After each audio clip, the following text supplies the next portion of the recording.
சந்தியாகடா நாம குப்பு படிக்கிறேன். நான் சொல்ல அந்த கதை.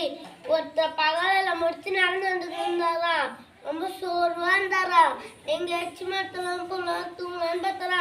அங்க மேலியா பாலைவனமா இருந்துச்சா. கொஞ்சம் அந்த பொண்ணு தோட்டத்துக்கு செடி கொடி மரம் பழம் நிறைய இருந்துச்சா. ஆஞ்சி பழம் மரமே நிறைய இருந்துச்சா.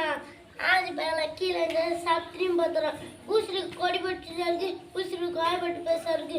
ஆஞ்சி பழம் மரம் போட்டு பேச இருக்கு, ஆஞ்சி கேட்டுதான் இருக்கு.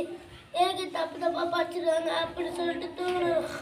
நானும் மகள் நமக்கு ரொம்ப கஷ்ட சட்டை விட்டு தூங்கினாராம். திடீர்னு தலையில முடிச்சான். அலறி அனுச்சாராம். ஏன்ச்சு திரும்பி பார்த்தாராம்.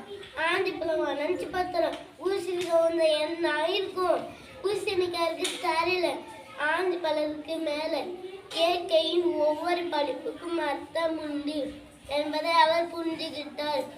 இயற்கை பாதுகாப்பு நம்ம தலைமையில் சொல்லிட்டு கொஞ்சம் அந்த பழம் கிராமத்துல பார்த்து குப்பை தெரிய பார்த்தாங்க. குப்பைத்துல குப்பை இல்லாம அங்கங்க சதுரி கிடந்துச்சான்.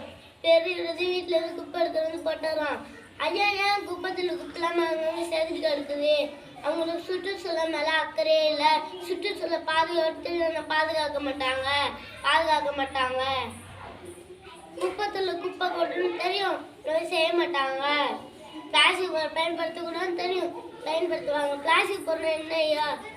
பிளாஸ்டிக் தண்ணீரை பாதிக்கும், விவசாயம் பாதிக்கும், மண் வளம் பாதிக்கும், சுற்றுச்சூழல் பாதிக்கும். நானும் முடிஞ்சதுக்கு பிளாஸ்டிக் பயன்படுத்தாம இருக்கேன். இப்படியும் கூட பிளாஸ்டிக் பயன்படுத்தான்னு சொல்லி நன்றிங்க ஐயா. இயற்கை பாதுகாப்போம், நெகிழி தவிர்ப்போம். நன்றி, வணக்கம்.